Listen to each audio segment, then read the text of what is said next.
উপলক্ষে আয়োজিত ইসলামী জলসায় উপস্থিত সম্মানিত সুযোগ্য উপমহাপরিচালক বিশিষ্ট আলেম মুফাসসির কোরআন ইসলামী চিন্তাবিদ মুহাদ্দিস মুফতি মুহম্মদ রহমান উপস্থিত জামিয়ার সুযোগ্য সিনিয়র উস্তাদ মার্কাজুল উলুম উত্তরার সুযোগ্য নায়েবে মুহতামিম শেখুল হাদিস মুফতি মাওলানা নেসারউদ্দিন উপস্থিত জামিয়ার আরও একজন উস্তাদ মুফতি মাওলানা আমানুল্লাহ। আজ আপনাদের মৌখিক পরীক্ষার সময় উপস্থিত ছিলেন জামিয়ার সুযোগ্য মুহাদ্দিস প্রবীণ আলেমীদ্দিন মুহাদ্দিস মুফতি আমিরুল ইসলাম। জামিয়ার অন্যান্য উস্তাদদেরকে আসলে পরীক্ষার গার্ড উপলক্ষে এত সংখ্যক উস্তাদ আর তাদের বক্তব্য শোনা বা তাদের থাকা সবই কষ্টকর ব্যাপার, কারণ দারুল উলুম বাংলাদেশ একসাথে দেখা যায় না। আমি বলে থাকি যে আমাদের সনদ বিতরণ অনুষ্ঠান আপনারা দেখেছেন অনেকে, আমরা একটা ইউনিভার্সিটির কনভোকেশনের মতো করে করি, সমাবর্তনের মতো করে করি, কিন্তু সেখানে শুধু যারা সনদ নিতে চায় তাদের কিন্তু আমরা প্রতি বছর 2টা সনদ বিতরণ অনুষ্ঠান করি, যার প্রত্যেকটায় 120-30 জন পর্যন্ত উপস্থিত থাকে। এবার আমাদের লাস্ট বোধহয় 119 জন পাগড়ি নিয়েছেন, মানে ইফতা উলুমুল হাদিসের বিভাগগুলোতে। তো প্রতি বছর আমাদের ইফতাতে 5 শতাধিক হজরতগণ ভর্তি হন এবং 300+ শিক্ষার্থী ইফতা বিভাগে উত্তীর্ণ হন, অর্থাৎ মোট সংখ্যাটা অনেক। বাংলাদেশের খুব বড় জামিয়াতেও 500 ছাত্র ইফতা বিভাগে, এটা কল্পনা করা কঠিন। দ্বিতীয়ত আমাদের অফলাইনেও আলহামদুলিল্লাহ এবার 40 জন পড়তেছেন, তাই না? 40 জন অফলাইনে পড়ছেন। তা সব মিলিয়ে দারুল উলুম বাংলাদেশ আসলে অনেকগুলো জায়গা নিয়ে গঠিত, মানে এক জায়গায় না। এখানে ইফতা বিভাগের অফলাইনের ক্লাস হয়, আবার তাফসীর বিভাগটা আরেক জায়গায়, মাদারিস নিসাবটা আরেক জায়গায়। আমরা আসলে ঠিক ভালো বুঝতে পারিনি যে আপনারা সংখ্যাটা এত বেশি হবে, কারণ গ্রুপের সাড়া দেখে আমাদের মনে হয়েছে সব মিলিয়ে 20 জন, তাই আমরা চুজ করলাম যে এই জায়গাটা ঠিক আছে। কিন্তু এখন আপনারা এসেছেন আলহামদুলিল্লাহ 28 জন।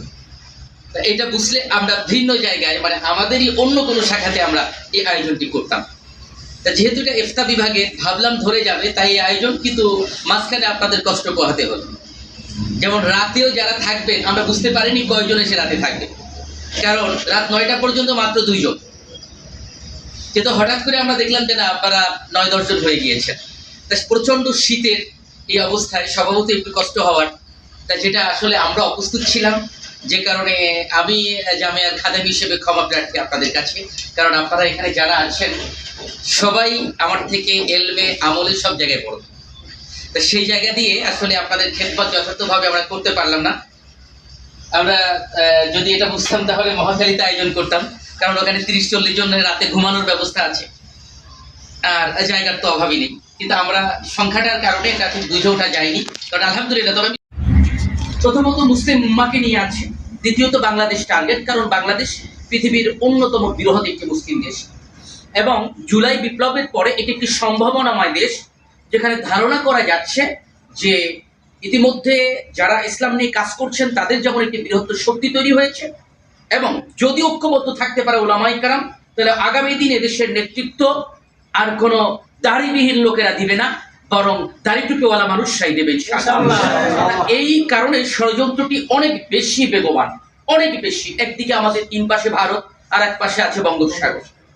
এদিক দিয়ে ইউরোপ থেকে রয়েছে ভয়ঙ্কর ষড়যন্ত্র। স্যামুয়েল হ্যান্টিংটনের নাম অনেকে শুনেছেন। দ্য ক্লাশ অফ সিভিলাইজেশন এ রিমার্কিং ওয়ার্ল্ড অর্ডার নামে একটি গবেষণা পত্র 1997 দিকে তিনি প্রকাশ করলেন। উনি আমেরিকার হার্ভার্ড ইউনিভার্সিটির প্রফেসর। আমি নির্যাস বলছি, টোটালটা বলতে অনেক সময়ের দরকার। তিনি সতর্ক করেছিলেন যে পাশ্চাত্যের নির্মাতা যারা, মানে ইউরোপের গডফাদার যারা, তারা যেন খেয়াল রাখে ইসলাম কোনোভাবে আগাতে না পারে। তার এই ষড়যন্ত্র, তার এই থিওরিকে প্রথম কাজে লাগিয়ে মিস্টার বুশ, আপনাদের 2001-এর কথা অনেকের মনে আছে, টুইন টাওয়ারে হামলা হলো, দায় দিয়ে দিল কোথায়?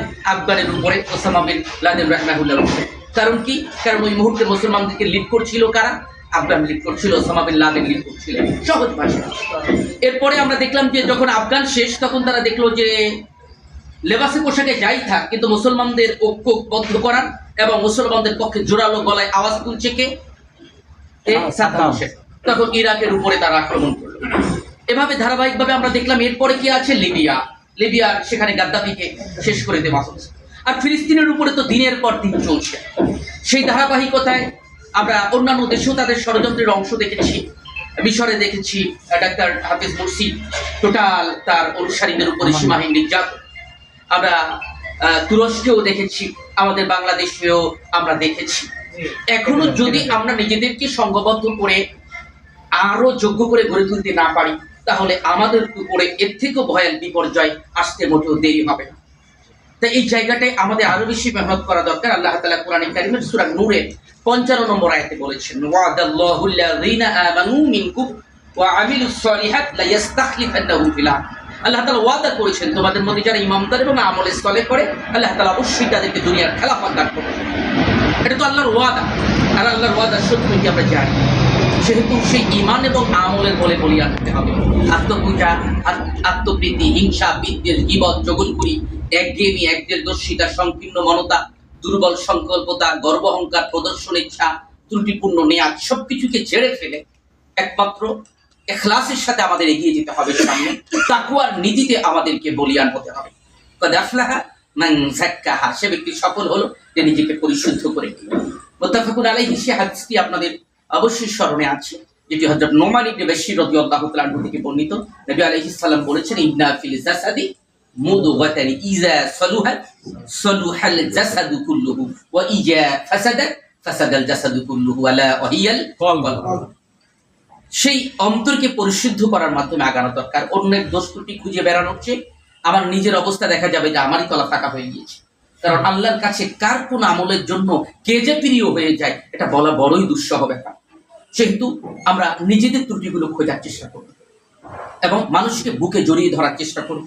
কারোর সাথে শত্রুতা করে তাকে সংশোধন করা যায় না, কারোর বিরুদ্ধে বক্তব্য দিয়ে তাকে সংশোধন করা যায় না। তাকে কাছে টেনে তারপরে হাত বুলিয়ে বুঝালেই সে আমার আপনার কথা শুনবে, যখন আমরা প্রুফ করতে পারবো যে আমি তার শুভকাঙ্ক্ষী। সময় হাতে খুবই কম, এর জন্য অনেক কথা বলা ছিল, বলতে পারছি না। এক সময় অস্ট্রিয়া, মানে ইউরোপের একটা দেশ, ওখানকার সবচেয়ে বড় আলেম হলেন প্রফেসর ডক্টর ফারুক আল মাদানী। উনি একবার বাংলাদেশের সফরে আসছিলেন। রহমান